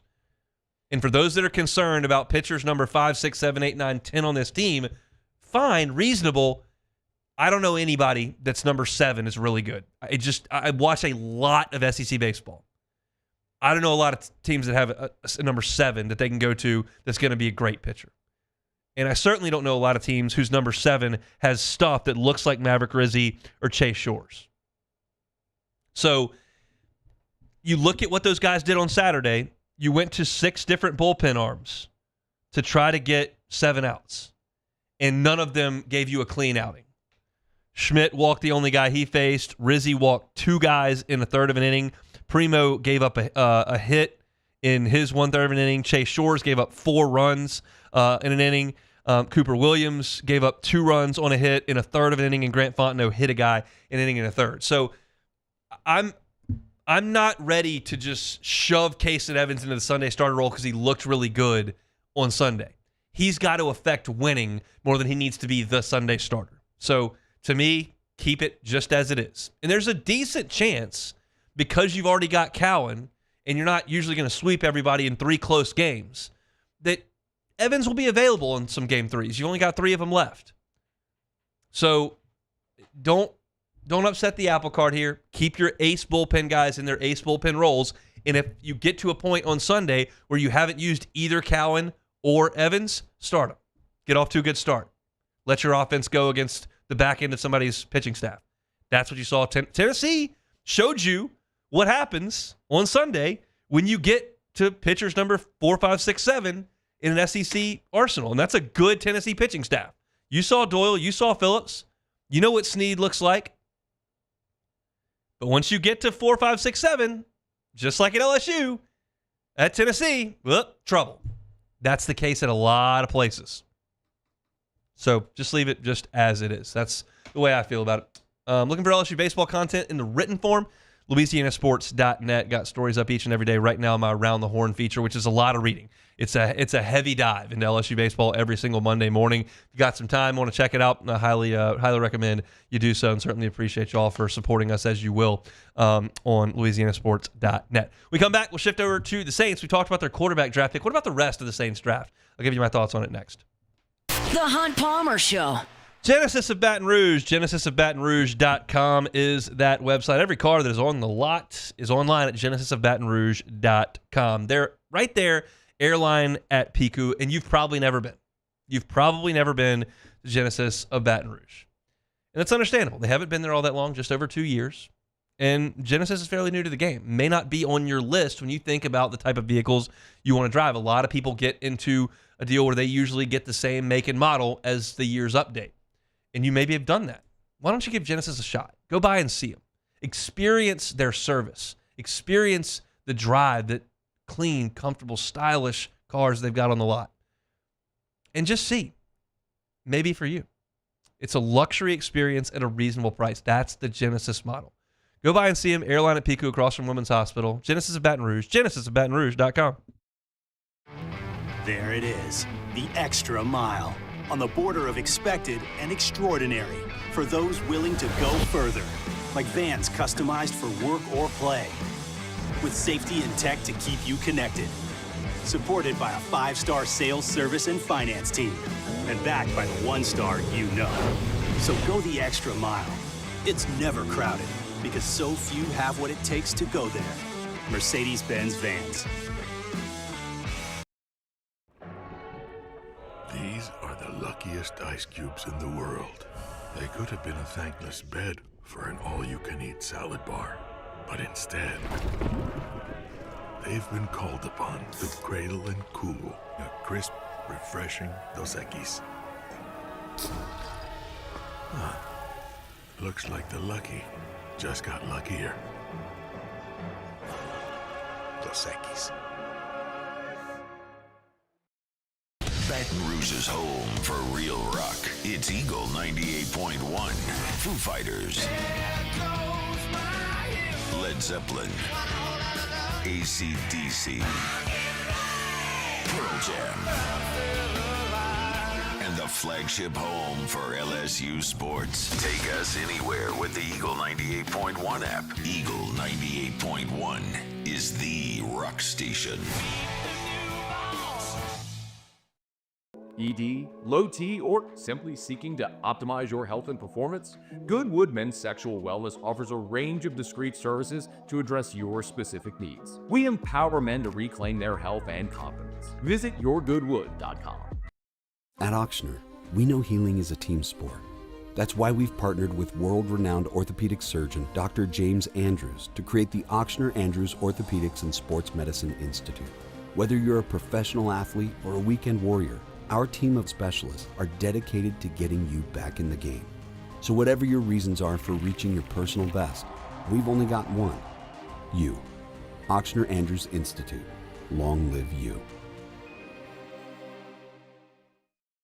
Gulf Coast Office Products is a nationally recognized Savin office equipment dealer based right here in Louisiana. Over 100 employees strong, Gulf Coast has the boots on the ground to support all vertical markets, from education, engineering, legal, and finance. With the latest in office technology, from desktop to production segment units, Gulf Coast and Savin have the perfect fit for you.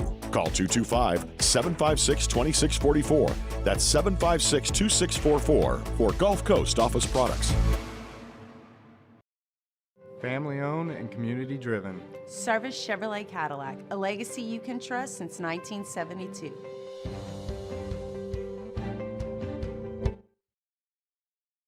This is the Hunt Palmer Show on 104.5 ESPN. This is the Hunt Palmer Show, brought to you by Gulf Coast Office Products.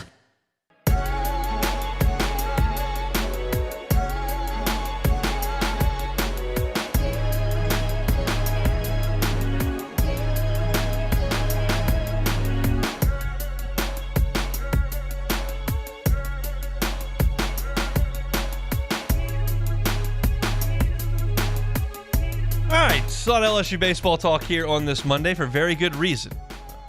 It's a great weekend for the Fighting Tigers, and they got another big week coming up here. I got a midweek contest coming up. Let's see if I can pull out who that's from. I wrote it yesterday on Southeastern. It is Southeastern. And then you got to go to College Station. And Texas A&M got swept this weekend, but they're playing well. And they played well over the weekend. They just lost 3 run-1 games. We'll talk about that in the next segment. I want to talk Saints draft here. One thing that I need to give a round of applause. The Saints front office made 9 draft selections. Incredible stuff. They did not trade up one time. I got to think that Kellen Moore may have locked Mickey Loomis and Jeff Ireland in a closet somewhere and made the picks himself. I don't know. But this is a small deviation from the organization's past and what we've come to see from them. And some of the trade-ups have worked. Some of the trade-ups have been disastrous. But they usually did it. In fact, they almost always did it. And they did not do it over the weekend. And what have I said over and over and over again? They got to get younger and cheaper. The only way to get younger and cheaper is to hit on draft picks and find diamonds in the rough in undrafted free agent ranks. And the Saints did everything they could, short of trading back, to get as young and cheap as they could. So I haven't been on since the draft, so I'll quickly kind of run through what I thought of the selections. And once again, nobody, and I mean nobody, is paying me to be an NFL scout. So I'm not dipping in those waters. All I can really analyze is the idea behind the Saints selections. And I'll critique and praise that. And we'll see if the Saints personnel department hits. The draft, as you know, is a crapshoot. But if your idea is sound, that's the first step in making things positive. So you start with Kelvin Banks in the first round. I love the pick. I think it's very sensible. Kelvin Banks was a 5-star recruit, which I know doesn't matter in the NFL, but it proves the talent level that people saw early on. He immediately got to Austin, Texas, and was a left tackle. He was a left tackle for great offenses. He's really big. He moves really well. He's played a ton of football, and by all accounts, I certainly can't know this, but by all accounts, is a wonderful young person. That checks a lot of boxes. I realize the Saints have to continuously sink assets into this offensive line. But you feel like 2 of them are big-time hits. You feel like Fuaga is a hit at left tackle, and you know that McCoy is a hit at center. Ruiz is what he is, and this is the last year of Trevor Penning, and you got to figure out left guard, and you feel like Kelvin Banks is either going to play left guard or kick Penning out of the lineup or over to left guard. But if you hit on this, it's great. And you feel like there's a really high floor for Kelvin Banks. He's big, he's strong, he's played a lot, high-level recruit, high-level college player. This is not as big a flyer as Trevor Penning from Northern Iowa. I love the pick. It makes a lot of sense. You took Tyler Shough in the second round. I'm going to talk about Tyler Shough for an entire segment on tomorrow's show. So I'm not going to spend a lot of time on that because that's obviously the most impactful pick here. But I don't want to do it in 3 minutes. I want to do it in 12 minutes, so we'll do that tomorrow.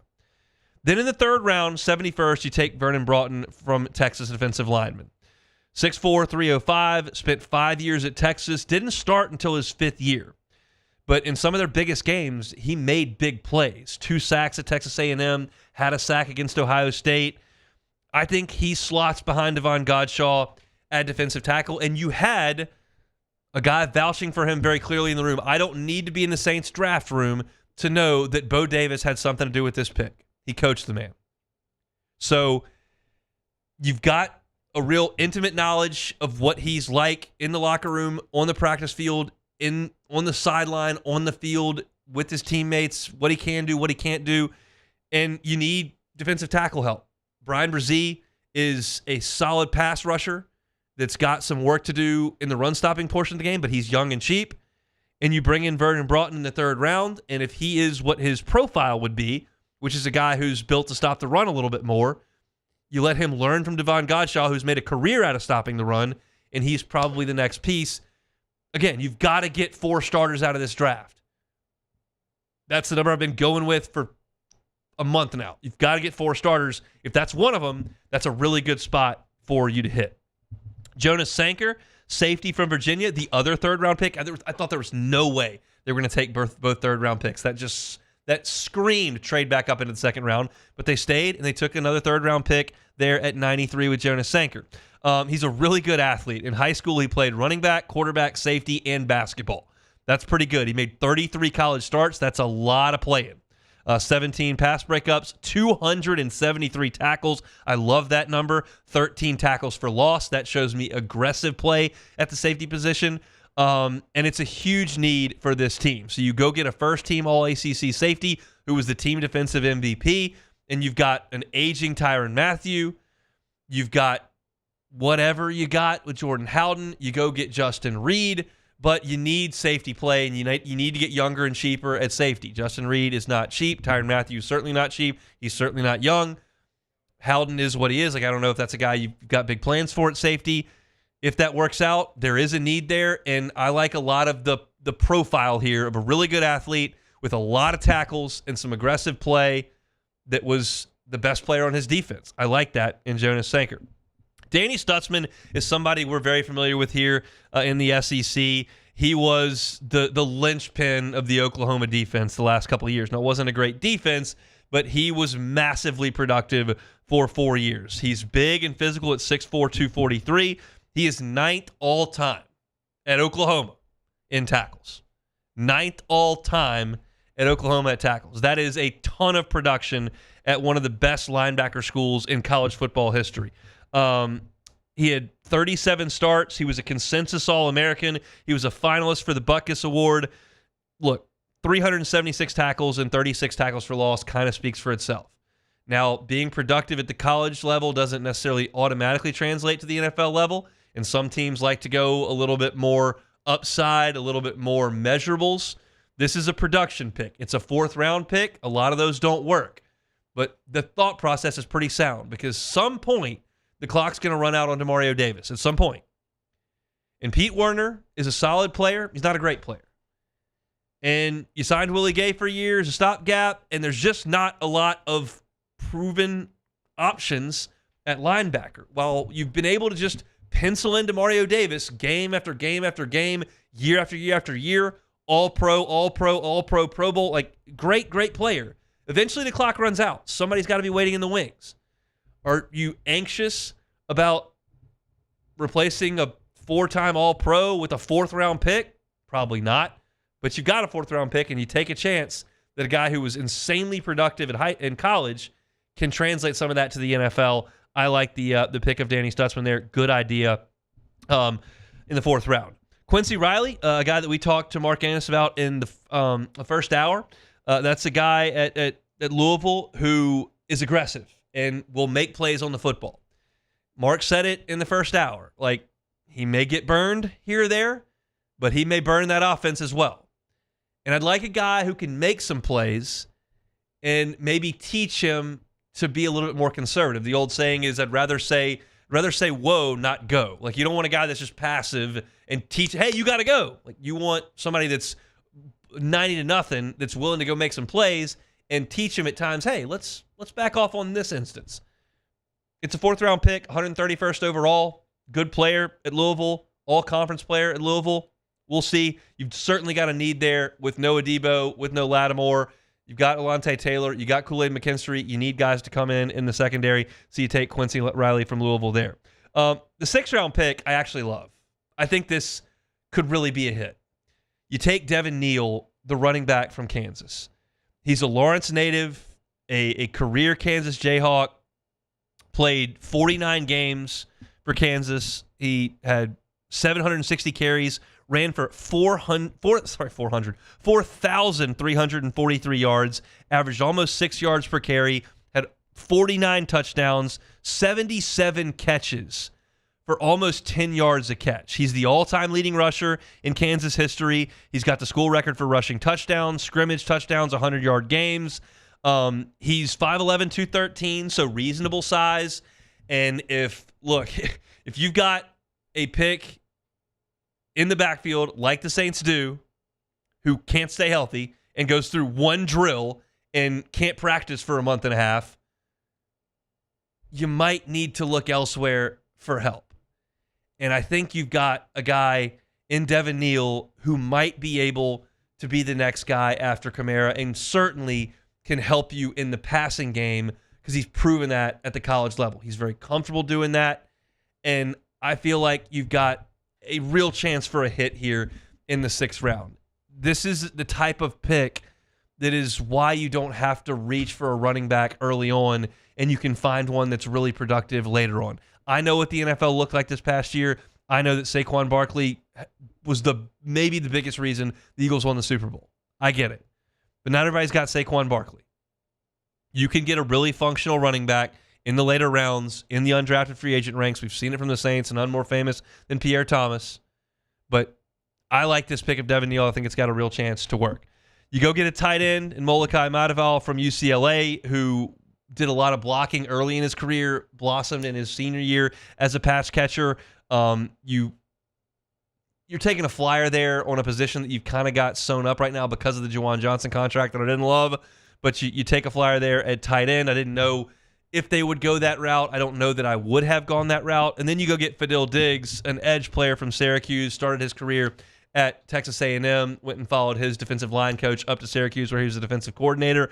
I think that's a guy who's got some real pass rushing chops that if you hit on the one trait there in the 6th round, 7th round, hit on that one trait that's pass rusher, that's a functional player. And you feel like you've probably missed on Isaiah Foskey, but maybe you hit on a flyer there with Diggs. I like the idea of an elite trait in the 7th round that may be a diamond in the rough. I'm okay in the middle round with Stutzman, who's all productivity. Elite trait, I like that in the last round. The one issue I had with the Saints draft, I love that they took 9 picks. I probably, instead of tight end, would have gone wide receiver in the 7th round. You're short on wide receivers, in my opinion, and I'd like to maybe take a flyer there. But that was my only complaint. I liked basically everything else that I saw. I'm not here to tell you who's making the roster, who's this great on film. That's not where my bread's buttered. But yeah, I thought we've criticized the Saints front office a lot. I was glad they made all 9 picks, and I can see where they're coming from on all of them. So I thought a pretty good draft for New Orleans. Now we see what they can get out of it. And I've told you this, and I've told you this, and I've told you this. And I'll stick to this. I'll keep telling you, and I'll remember that I've said this. They need 4 starters out of this draft. You took 9 picks. I need 4 starters. That's not even 50%. You can get that. I think that's success. All right, that's our look at the New Orleans Saints draft. Let's come back. A little SEC baseball update from the weekend. We'll do that when we come back. The Hunt Palmer Show. It's not just a game, it's a religion. You've got your team color, team swag, and now your very own website, LouisianaSports.net. Everything LSU, Saints, and Pelicans. Sports on demand. In-depth coverage by sports writing pros with continuously updated news. And with the LouisianaSports.net newsletter, you get pinged directly with top trending stories. Best of all, now and always, no paywall. It's free. LouisianaSports.net, powered by 104.5 ESPN Baton Rouge. Your home for Louisiana sports. Man, age is just a number. Don't let it dictate how you feel. Goodwood Men's Sexual Wellness has anti-aging services that can help you look and feel your best. Visit yourgoodwood.com and discover a renewed sense of vitality. There it is, the extra mile, on the border of expected and extraordinary, for those willing to go further, like vans customized for work or play, with safety and tech to keep you connected. Supported by a 5-star sales, service, and finance team. And backed by the 1-star you know. So go the extra mile. It's never crowded because so few have what it takes to go there. Mercedes-Benz Vans. These are the luckiest ice cubes in the world. They could have been a thankless bed for an all-you-can-eat salad bar. But instead, they've been called upon to cradle and cool a crisp, refreshing Dos Equis. Looks like the lucky just got luckier. Dos Equis. At Auctioner, we know healing is a team sport. That's why we've partnered with world-renowned orthopedic surgeon Dr. James Andrews to create the Auctioner Andrews Orthopedics and Sports Medicine Institute. Whether you're a professional athlete or a weekend warrior, our team of specialists are dedicated to getting you back in the game. So whatever your reasons are for reaching your personal best, we've only got one. You. Auctioner Andrews Institute. Long live you. Gulf Coast Office Products is a nationally recognized Savin office equipment dealer based right here in Louisiana. Over 100 employees strong, Gulf Coast has the boots on the ground to support all vertical markets, from education, engineering, legal, and finance. With the latest in office technology, from desktop to production segment units, Gulf Coast and Savin have the perfect fit for you. Call 225-756-2644. That's 756-2644 for Gulf Coast Office Products.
You're listening to The Hunt Palmer Show, brought to you by Gulf Coast Office Products.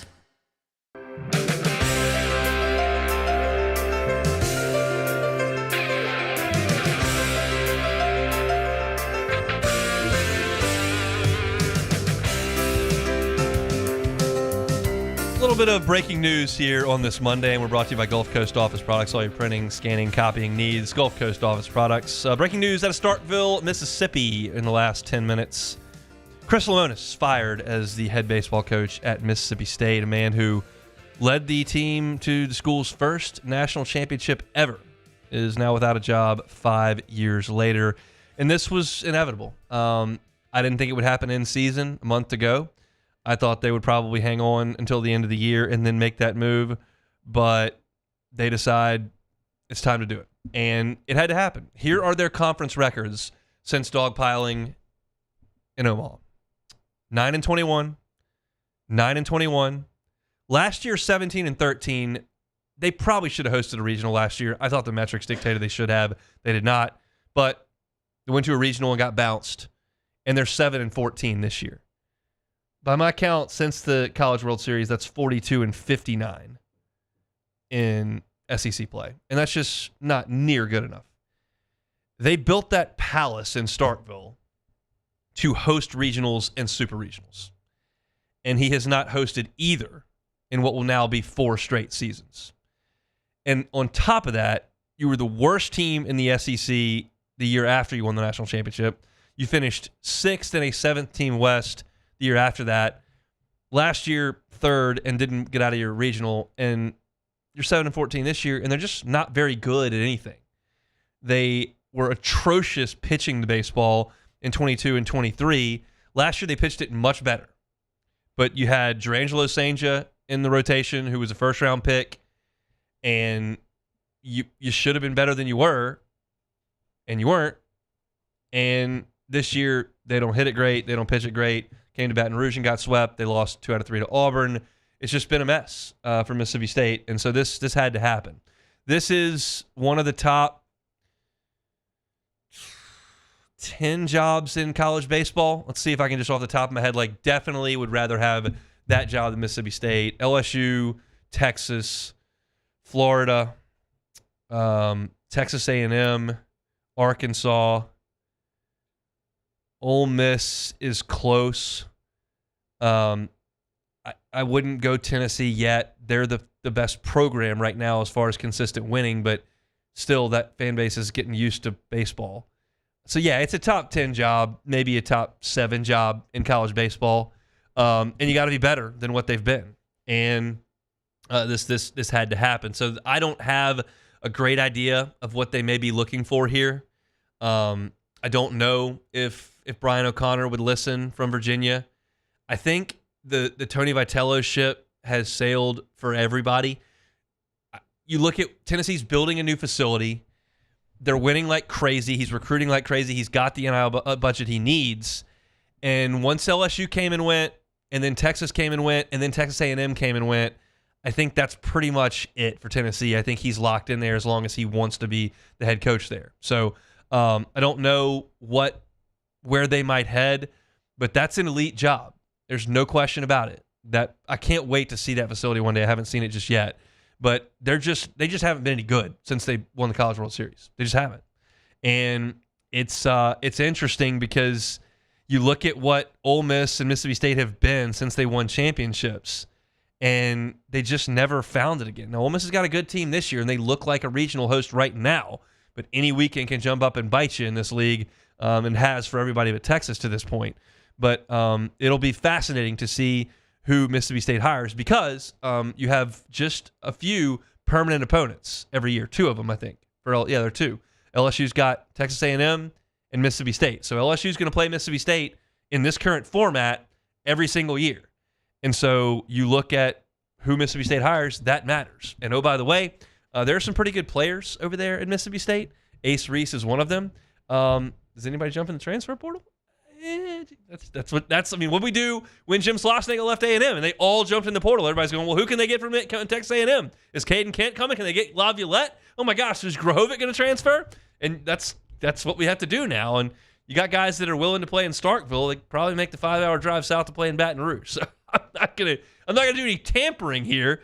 But they've got some good players over there at Mississippi State. They just don't have a very good team. And now they're without a coach. Their pitching coach is going to take things the rest of the way for the Dogs, who again are 7-14 and very, very much on the outside looking in of the NCAA tournament. They do have 3 games with Missouri, who is just unfathomably terrible. I can't imagine a Southeastern Conference team going 0-21, but I guess I don't have to imagine it because it's literally happened right in front of me.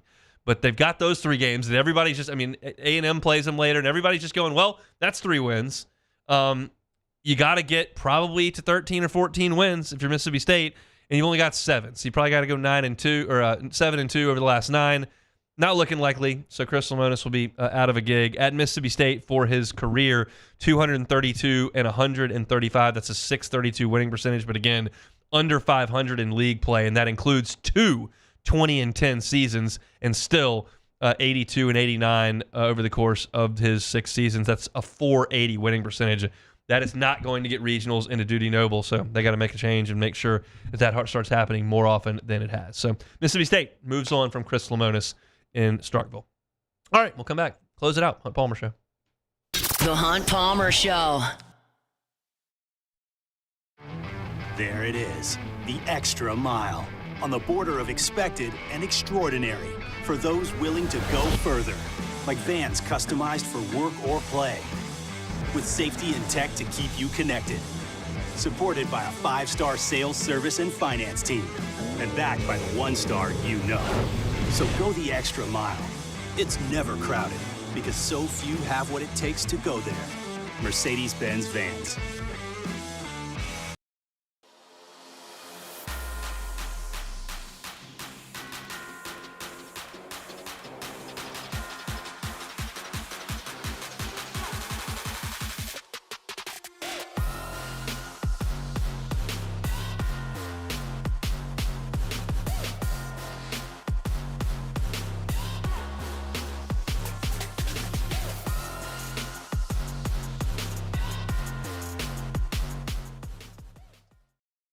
ED, low T, or simply seeking to optimize your health and performance? Goodwood Men's Sexual Wellness offers a range of discreet services to address your specific needs. We empower men to reclaim their health and confidence. Visit yourgoodwood.com.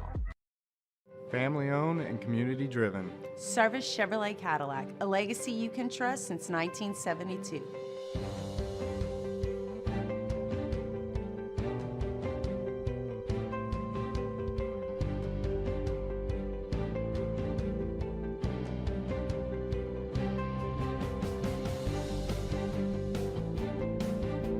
Service Chevrolet Cadillac, our family serving your family. For over 50 years.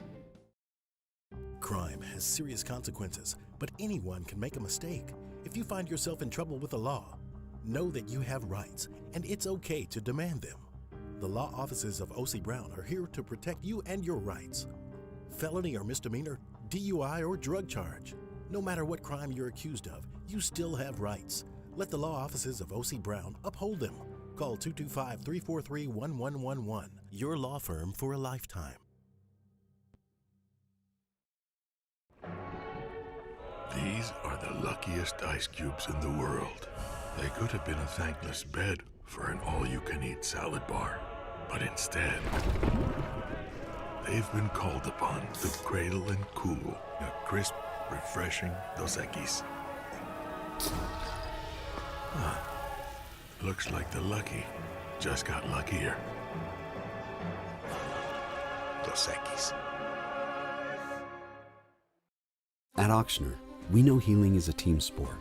That's why we've partnered with world-renowned orthopedic surgeon Dr. James Andrews to create the Auctioner Andrews Orthopedics and Sports Medicine Institute.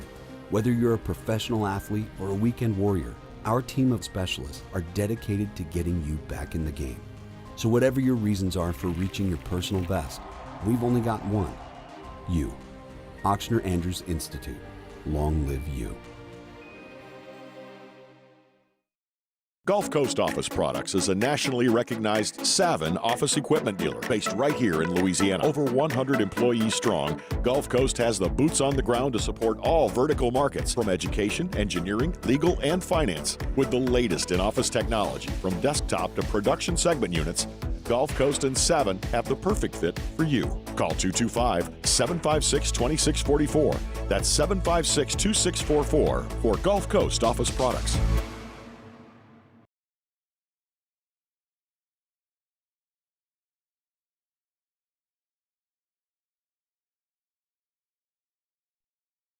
This is the Hunt Palmer Show, brought to you by Gulf Coast Office Products.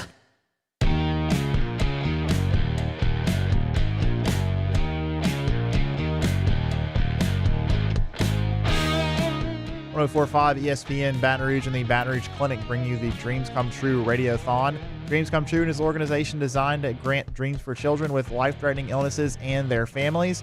The Dreams Come True Radiothon is presented today by Service Chevrolet. Donate today at 1045ESPN.com. Champ in the Bayou Ford chat, always one of my biggest fans, says, "Hear me out, State.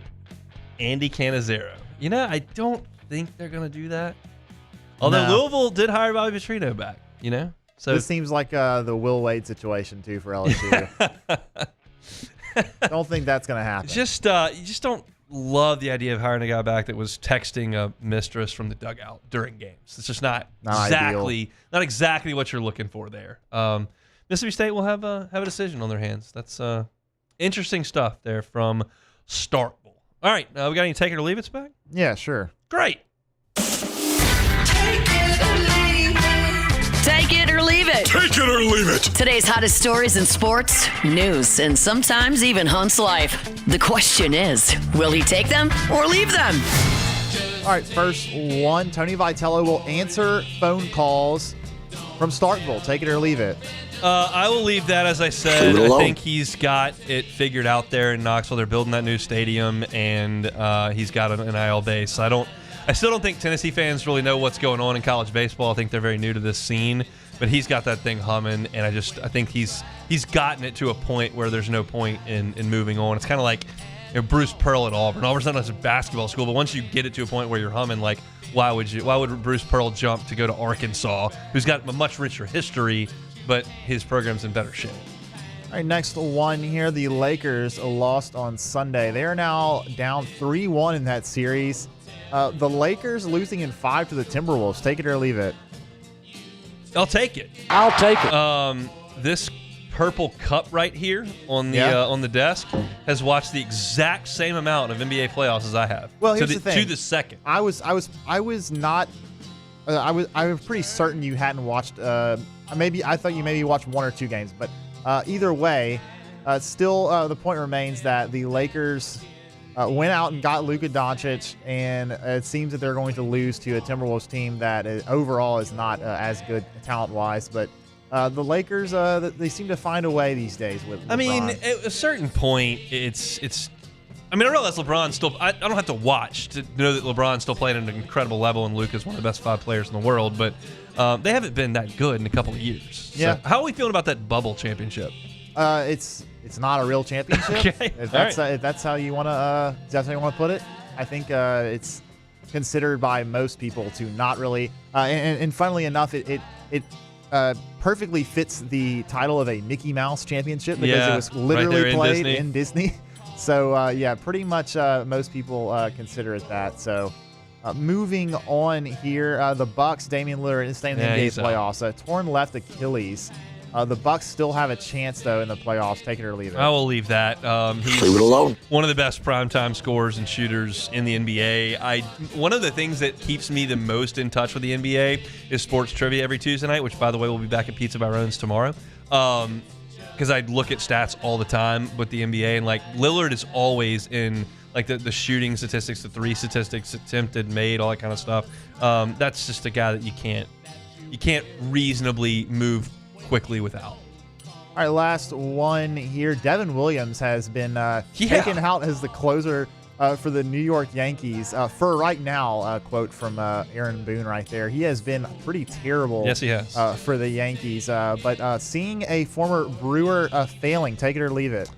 I don't care what he does in New York, so I'll take it, whatever. I'll take it. It's all about what he does in Milwaukee, which was usually pretty good against us. But he did choke last year against the Mets and gave up the Alonso homer. So that was great to watch. So that's it for take it or leave it. I learned something last week that many, many, many of you listening are very well aware of.